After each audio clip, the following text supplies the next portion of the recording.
The world of football with a soccer perspective. This is Soccer Today with Duane, Rollins and Kevin Laramee. Live on the Sports Podcasting Network.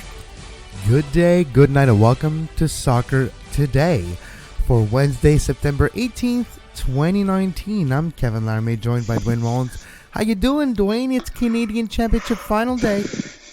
It is indeed. It's I'm starting to get a little excited to watch this two-legged final. I think there's a lot of intrigue with it. But as we said yesterday in Two Solitudes, which of course you can listen to for a donation of $2 or more a month at our Patreon, patreon.com/sportspodcasting network. It I think has lacked a little build-up this year from past years. But maybe Montreal's loss on the weekend might be propelling it to a little more of an interest level. Well, yeah, because basically that's all Montreal's got left to fight for. So tonight, the Montreal Impact will try to get the job done at home, heading into the game next week, the second leg at Toronto. Of course, Montreal has a game in between in LA, and same for Toronto. Toronto's got LAFC, Montreal's got the LA Galaxy. So that's kind of interesting. It's like MLS was like, you know what? It's probably going to be Montreal-Toronto in the final. Let's both schedule at least a trip to LA so they can at least be equal on the flight aspect. Yeah, well, yeah, I was going to say, and it actually segues into our other topic today when we're talking about the chartered flights. If it was just purely Canadian Championship, they could charter it because, of course, it's outside of Major League Soccer. But I'm guessing because they're flying from an MLS game that they would have to count it against their charters. They can't sneak that extra one in as they often did. Although it's not much of a charter when you're talking Toronto to Montreal. That is it probably saves a good hour because you wouldn't have to go through all the junk at the airport. But there's a way. We've talked about this before, Duane. There's a way to do a charter flight here in Canada if you have money.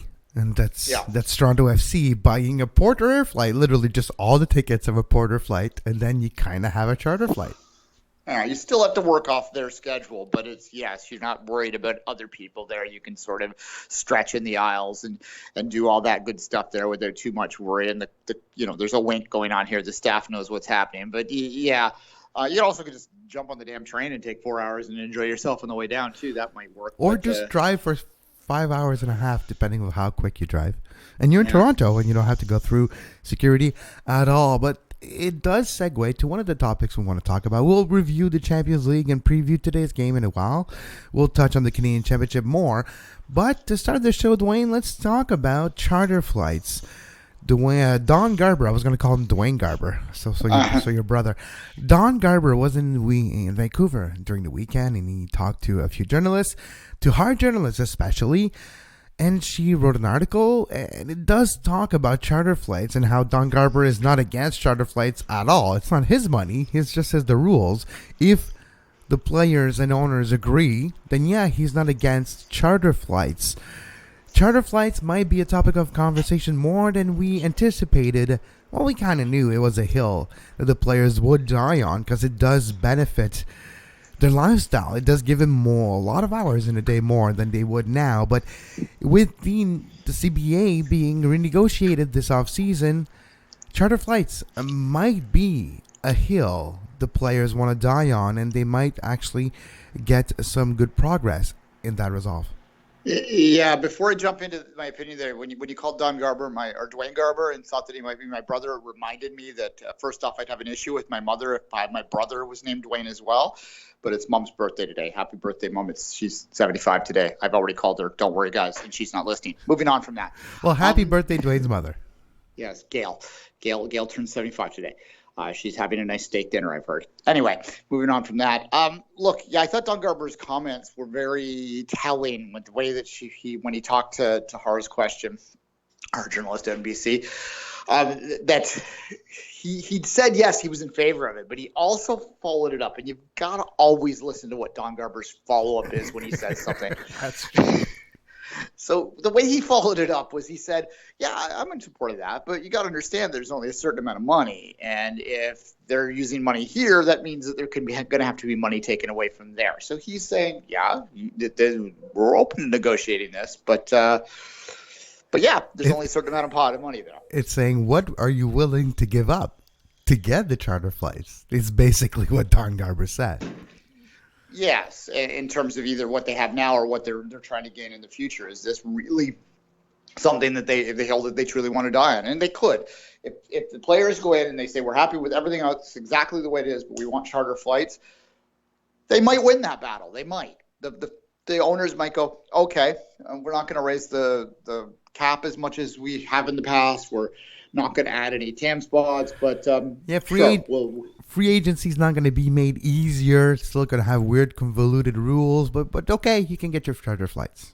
Yeah, because we'll save that money from elsewhere. So that's ultimately when I read that. Like, the headline is Don Garber in favor of charter flights, but when you read it carefully, what it really says is Don Garber says, you want to fight? You want to go? Let's go.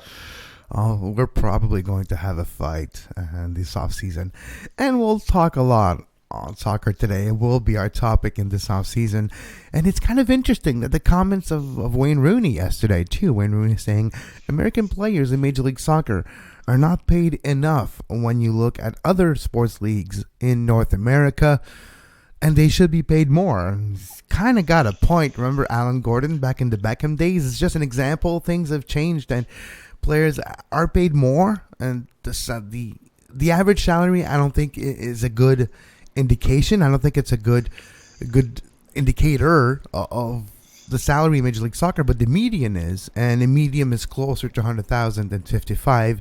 So I think it does have validity, the comments of Duane Rooney.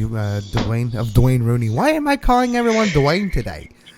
Wayne and Duane's a little closer than Don and Duane, but go ahead. So Wayne Rooney saying American players should be paid more. He has a point. Well, of course he does. Yeah. You mentioned the Beckham experiment. I actually want to track the book down. It's its 10th anniversary this year. Of course, it details 2008, so it's really 11 years ago that it talks about. But it really would be a telling read right now to compare it to the current times, and it was vastly different. I mean, even the time frame between when TFC came in the league and when Montreal and Vancouver came in the league in those 2 years, there's a lot of change in those 5 years, and then it's been like dramatically every year since. As you say, back then there were still players that were making $12,500 a year. I don't know if Alan Gordon was that low, but he was living on his girlfriend's couch, if I recall from the book. So and yeah, exactly. He was now his wife. She was a nurse, so she could afford his lifestyle basically, but that's not how you'd really anticipate that, and that was the point of the book at the time. It'd be interesting to have a follow-up on it in some way. I don't know what you'd call it. The Beckham effect, maybe, instead of the Beckham experiment, might be what Duane, you'd call it. Stop talking and call a publicist, will you? Because that's pretty good. Exactly. So there you go. Yeah, they do need to be paid more in relation when you look at there's people that are pure capitalists out there that are pure free market guys that are probably disagreeing with us right now when we say this. But what I'd say to them is when you look at someone selling a franchise for $200 million, then obviously the valuation of those franchises is such that there needs to be a compensation that reflects that a little bit more than it does now. There should not still be players in Major League Soccer that make less money than me. That should not be happening. There's not a ton, to be fair, but there's some still, and that's not okay, I think. Well, that's right, because 55, it was 55 last year and the year before, so we'll see how much it is next year. But that's basic salary. That's $1,600 biweekly. Like, think about that for a minute. Yeah, if you live in Toronto, if you're a Toronto FC player, you can barely pay rent. So there you go. Yeah, you're living with someone else. So it's a challenge. And look, I mean, it's the compensation stuff, I think, for a lot of players. This is always the problem when you're talking about a CBA, and I'm pro-union, for the record. I'm pro-player and unapologetically. But when you're talking about CBAs, when it comes to sports leagues, often who gets railroaded by them are the players that are coming in or the very young players in favor of the older players. So I think that this charter flight issue will be something, because I think that the older players really do want it, because they're sick of losing half their life and missing time with their kids and their wives and things like that. That's a big part of it too, not just the training aspect. They use the training aspect to make a point, but it's as much about like little Junior saying, "Who's you?" Well, when Dad walks home. The difference between arriving at home at, like, example, 7 p.m. versus 11 p.m. The 4 hours? The 4 hours is how a charter flight gets you home a lot quicker. Yeah, exactly. And you're losing valuable family time. And I think we all understand that on some level, right? I wish my mother a happy birthday today. We all understand family is important to everything, right? Well, you're an athlete. You're going to need your sleep. You're going to need to eat. So what's the only expendable time you have? And it's unfortunate, but it's your family. And that's a decision. Yeah. That's a decision-making process no parent wants to take. Is like, I need to not see my kid because I need to sleep because I got a game tonight. No one wants to do that. And this is why it's a bigger issue for older players. They do need that recovery time. They do have families where if you're 20 or 21, you don't even need to recover. What's that? What's recovery? Yeah, you're on playing Fortnite anyway, right? Like it doesn't really matter to you. I don't know if they're still playing Fortnite. But playing something. FIFA's coming out soon. But the same vein, though, you mentioned CBA, Duane, and that's something we've seen a lot. Until we have superstars willing to sacrifice their own benefit to benefit the younger, or not necessarily younger, but players with a lesser profile in Major League Soccer, is when the players' union will truly make a gain in this sport, in this league. If you look at all the other leagues in North America, the sports league, Duane, there's one that is actually using their players more than any other, and it's the NBA. The NBA realized that the core of their league is it's not the sport, it's not the basket, it's not the logo, it's the players, and it's been thriving over the last 10 years. And that's because players like LeBron James were willing to sacrifice their own pockets for the benefit of everyone. And until we have that one big profile player, like it's not going to be Zlatan who sacrifices himself for the rest of the greatest player in MLS history, you mean? Yeah, he's not going to strike to make sure that the kid who's Alan Gordon too. Alan Gordon, I was trying to find. He's not gonna like sacrifice for Michael Petrasso to get a better contract, you know. No, I know he's not in the Canadian Premier League anymore. He's not in the MLS anymore. But what I mean is, I don't see Zlatan as being the LeBron James, and I don't know if there is one in Major League Soccer right now willing to take a big stand with the players and truly show a labor type of leadership for the players. You'd have to be looking in terms of a DP that might be like a Michael Bradley. Someone, I'm not just saying that because I'm in Toronto. It's just the type of player that might be there. But does Michael Bradley have enough of a profile and pull to really have an impact beyond his own market, right, at this point? So that's a tough question right there. You don't have the global stature of the NBA. That's the only thing I'd say to that. Like, you know, LeBron. There is no LeBron James in Major League Soccer. Well, there might be. I mean, Zlatan is a LeBron James of a type, but he's a LeBron James with a cane. He's a LeBron James, but there's more than one, so it doesn't have the same. Well, it's just an idea. I know that in regular work stoppages or regular collective bargaining agreement negotiations, the aspect of having leverage is important, and it's hard to imagine leverage on the players' side without having the big names, big money players being on the player side taking a stand. Yeah, well, you're right. I mean, the one thing I will say is if you look at the history of work stoppages within the major sports, it is hard to remember any that really turned out favorably for the players because the owners always have the financial advantages. It's billionaires versus millionaires. The house always wins. Yeah, and the billionaires have enough time to grind it out. Even in the NBA's case, you look at their last lineup or their last lockout, they ended up losing some of their rights. But what has happened in the NBA since then is that Adam Silver and the new leadership of the NBA sort of got a little younger, a little more progressive, and decided that working with their athletes rather than against them in an adversarial way, which is what you see a lot in the NFL in particular, and MLS takes probably its biggest hints from the NFL, so I don't have a lot of hope here. There's a few owners that are one and the same because they own NFL teams, like Kraft and Blank and Hunt. Yeah, and they look at it much differently than the NBA owners. See, they don't even call them owners in the NBA. They're partners or they're investors or they use terms like this on purpose. And there's a lot of reasons for that aren't just about, business. There's a lot of sort of cultural reasons because of the demographics of the NBA that they don't want to use owners and, owned players. When you're talking about that, think about it historically, folks, if you're not getting my reference here. It's something that they did, and it does change a reflection in how that league is perceived by both the players and the owners and the fans now. And it's why I think when you look at that partnership, NBA has really become probably the second biggest league in the world. I mean, the NFL folks will argue against that, and maybe in pure numbers they might be right, but in terms of exposure are in the world and not just in a very small part of the world, I think that they're probably clearly just behind the Premier League in terms of where they are. I'm not saying MLS can get close to anywhere they're there, but I think there does have to be a greater degree of partnership between the league and the players than we've seen in the past for this league to truly grow and break through to the next level. And this whole battle about charters really does not reflect well on that. It doesn't seem like that's what's about to happen. No, it shouldn't be a battle. It should be like, yeah, charter flights are going to be standard from now on, and we don't want to make an issue out of it. We think our players deserve better. That should be what I would like to hear. But I guess I'm maybe a bit more pro-labor or pro-player, and I'll probably never hear these words coming out of the mouth of Don Garber. Well, no, and Don Garber is a very great scapegoat for all of us, players and owners alike, right? Because he has to play the middle ground in a lot of ways. He is an employee of the owners.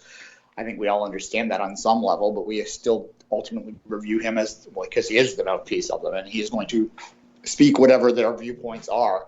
And that's why we haven't seen, him not going, you're right. We're going to try and resolve that in the next CBA.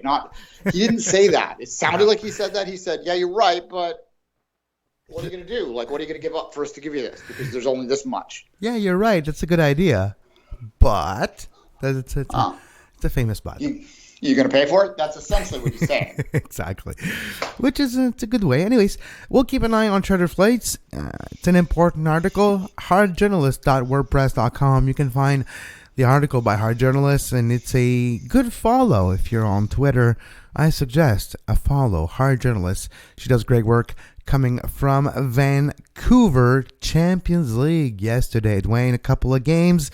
Couple of bad results. Well, one bad result, but I'm not going to talk about the game at Stamford Bridge versus Valencia. Inter Milan 1, Slavia Prague 1, Lyon Zenit 1-1, Red Bull 6 for Jesse Marsch versus Genk 2. Jesse Marsch, first American coach, not only to manage a game in the group stage of the Champions League, but to win one. Yeah, well, let's keep in mind that Gent's best player for the game of the Champions League is currently preparing to play for the Canadian Championship tonight. So that probably affected their ability to compete against a very good Salzburg team. But historic. Oh, are you saying that Genk's best player was Pozuelo last year? He was the best player in the league by vote. So I don't think there's any doubt about this. That's why they were so angry when TFC took him from them. Anyway. The Belgian league is what it is. It's a very entertaining league, but I don't think anyone expected much from that. 6 is a big number to put on there, but I do think Salzburg's a pretty decent side that is built within a very effective organization in Red Bull that is firing on all cylinders, save the one in New Jersey right now by the looks of it. Yeah, Leipzig 2-1 against Benfica. I guess the identity is very clear everywhere else but Red Bull Arena in New Jersey. Liverpool 0 on the road to Napoli. Napoli 2-0 win against Liverpool. 3-0 Ajax versus Lusk. The Dutch team beating the French team 3-0. And the game that got a lot of people's attention might not have seen a score, but it might have been the most entertaining 0-0 game I have seen. It was a chaotic 0-0. It's hard to imagine a chaotic 0-0 and a pressure-filled 0-0. Dortmund-Barcelona was a pressure-filled 0-0. Well, it certainly was the game that I chose to watch, and how could you not with those two names? That is a matchup you could see in the final. Although, in fairness, Liverpool-Napoli is a pretty decent matchup as well. Look, a 0-0, that is one of those results in this particular game that's probably not going to satisfy either side of this, particularly Barcelona's start to the season, which continues to be a bit sputtering for them. They're not really firing on all cylinders, but at the same time, I don't think anyone's particularly worried because they can look at the injuries. They can look at the fact that they didn't add the big name that they wanted to add, and I don't know whether that's a positive or a negative. I tend to view the latter, but anyway, there's a lot of Neymar fans out there, so we'll see what happens with that in January. There's a lot of Neymar fans. We don't have to be ones. We can leave it to the other. He's aiming more towards Balotelli than he is towards Messi at this point in his career, I'd have to say. Just a very well-paid Balotelli. Yeah, precisely. Balotelli made okay money. In terms of Liverpool-Napoli, the other game you mentioned there, look, if you're Liverpool, I think that they view the success they've had in knockouts, that all they want to do is ensure that they get to the round of 16. I don't think they're overly worried about that. Pretty excited by the 5-point gap they have in the league, and they probably believe that they can put all the marbles in towards the end of the group stage to make sure that they find a way in the final 16, and then they have the experience 2 years in a row going to a final. So I don't think any Liverpool fans is overly worried about losing that one on the road. No, I don't think so either. And it's the Champions League, and it's going to happen 8 games today as well. Club Bruges versus Galatasaray. Club Bruges just sounds like a club from 1999 with a lot of ecstasy in it, or a type of bad movie with like Colin Farrell in a video or something. I don't know. Every time I see Club Bruges, I imagine just either a terrible nightclub or a bad VHS movie. Club Bruges. Exactly. Anyway. It's like, that's what it sounds like to me.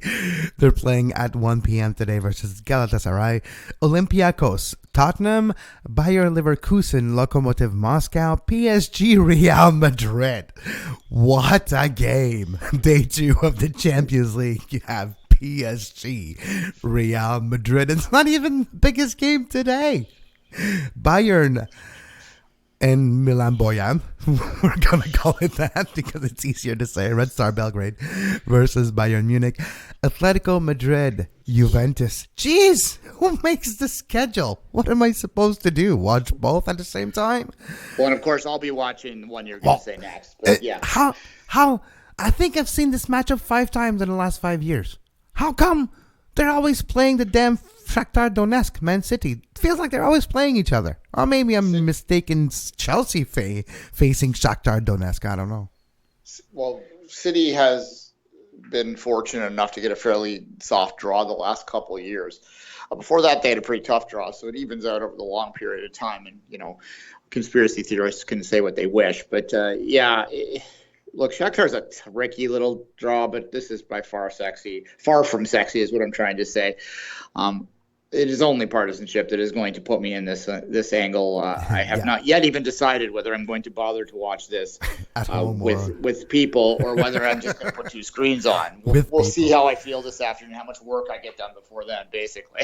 We have to eventually take a closer eye at Donetsk because it's a club without a home right now, right? They're playing away from their usual home because of political reasons. And, well, Donetsk is in Crimea, in Ukraine. Just go back to what happened with Russia a couple of years ago, and you understand that this team and the political aspect of this team is quite complicated.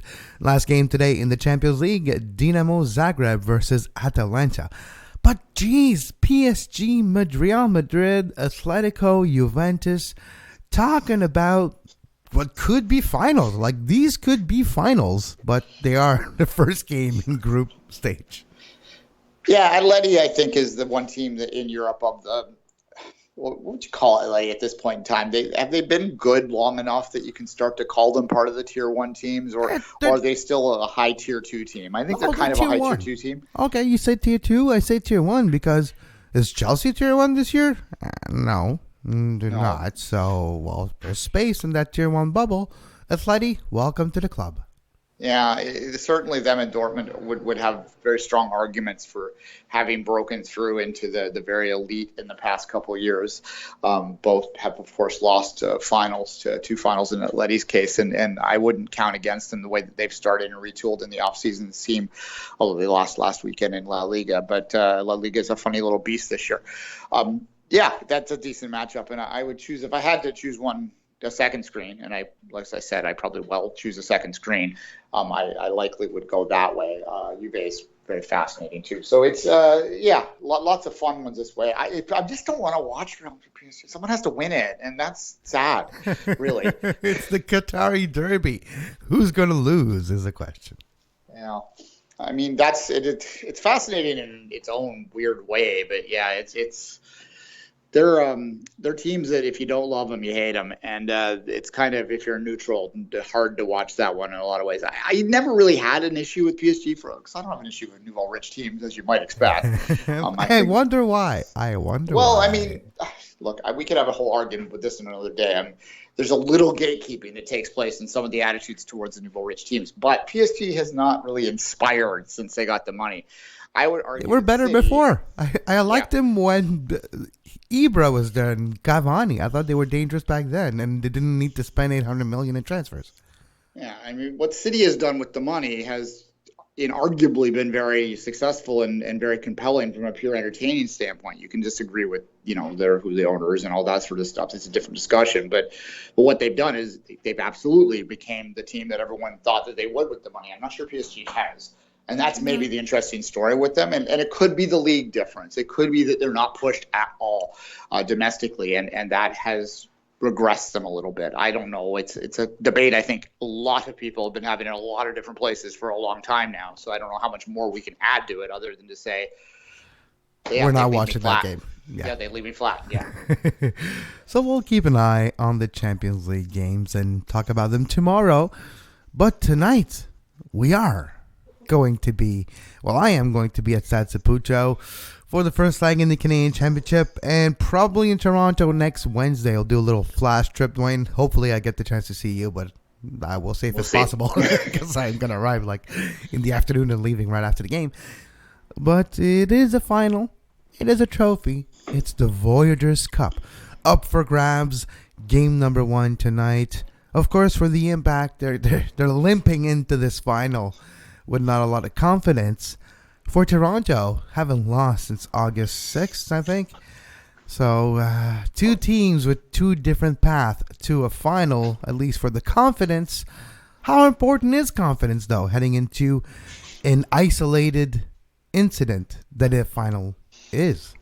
Yeah, it's two legs, which I think is a bit different. Of course, this will be the only time that we really see two MLS teams. It will be literally the only time we see two MLS teams play in a two-leg series this year, because obviously Vancouver decided to do in the bed against Calgary to avoid that happening in the semifinal. And the Champions League is only next spring. So for this year, it's the last home and away series for MLS teams in 2019. Yeah. And that's interesting on its own. And I do think that probably helps. It helps Montreal a little bit because I do believe that, because they can sort of put all their eggs in the basket here, in some ways they can. I think Montreal fans have given up on the MLS season already anyway. The fact that they're on the road this weekend will allow them to maybe, if they were to slip up there and be eliminated, at least they're not getting booed off the field, which is what would happen if they were at home. Whereas if they were to do a similar thing to the bed in Montreal that Vancouver did tonight against Toronto, then, as we said yesterday, all hell's going to break loose and it's not going to be fun. So I do think that they're going to push that, and they can potentially put something on the board tonight that will make Toronto think twice about how they approach the second leg. As you say, Toronto's been pretty good. They still have had similar vulnerabilities in terms of the season. They've just figured out how to. What Toronto has done since the start of August is they figured out how to play either this way or that way, but not in the between. Which what I mean is they can either put their foot on the front gas and be really dangerous looking, but then they're vulnerable at the back, or they can be defensively responsible and not be able to produce. They've been able to get a lot of draws with that and keep in touch and eventually get the wins against the teams that you would expect to put them in the position now where they have all but clinched the playoff spot, which is what their goal was. But there's still a vulnerable team at the back, and I think if Montreal can assume that maybe they can find a goal at BMO, if they put TFC under pressure to need to score at BMO, then Montreal will feel confident they can score. That's what I'm trying to say. Well, I give the Impact a chance. Kind of hoping to see a goal at Stade Saputo. It's been 2 games since I've seen the Impact score at home against opposition that were up for the taking, DC United and Cincinnati. It's been a while. It's been over 2 weeks and a half because of the international break. It's been a long time since the Impact scored. Hopefully they have one in them for tonight, but hopefully for Toronto too. I don't see a lot of the last 2 games really helping Montreal, but I guess that's when we need to see if it's true that you can forget and that players can have a short memory, and that players and coaches can just switch on a dime and turn it on when it actually matters. We'll see if all those hypotheses becomes reality tonight. I'm not going to lie and sugarcoat this for our Montreal friends and listeners, Kevin. I don't give the Impact much of a chance to win this series. I think there are two teams going in the opposite direction, but I did explain how they could. And I do think as if you're a TFC supporter, you go into tonight's just hoping that the Impact don't get a couple goal lead on you, don't force you to be offensive on that second leg. Because the alternative to that, obviously, is that TFC goes out, scores a couple road goals, and then the Impact are like going to throw their arms in the air. Like, okay, what do you want us to do now? Just cancel the game next week. Well, what's the point? Yeah, we'll see. But tonight, we're going to cover the Canadian Championship final. Of course, on tomorrow's show, we'll have more, and on next week's Two Solitudes podcast as well. You can follow Duane on social media at 24th Minute and myself at Kev Laramee, and this show at Soccer Today SPN, live Monday to Friday at 11 a.m. Eastern, the world of football with a soccer perspective. If you like what we do and you like to hear Duane and I talk more about Canadian soccer and eventually more premium content, go to patreon.com/sportspodcasting network. $2 a month will give you access to the Two Solitude Soccer podcast. Yesterday's show, Duane and I talked about Carmelina Moscato being named League One Ontario Commissioner on the women's side and working with the Canadian Premier League as well. We've talked about the Canadian Championship. We've talked about the Canadian Premier League. So make sure you go to patreon.com/sportspodcasting network. $2 a month will give you access to the exclusive show, and also will give you a premium RSS URL that you can add to your favorite podcatcher to get this premium podcast on your favorite podcast application. Until tomorrow, as always, for Duane Rollins, I'm Kevin Laramee. We wish you a great soccer. You can find the podcast version of all the shows we do on iTunes, Apple Podcast, Google Play Store, TuneIn Radio, iHeartRadio, and anywhere you get your podcast.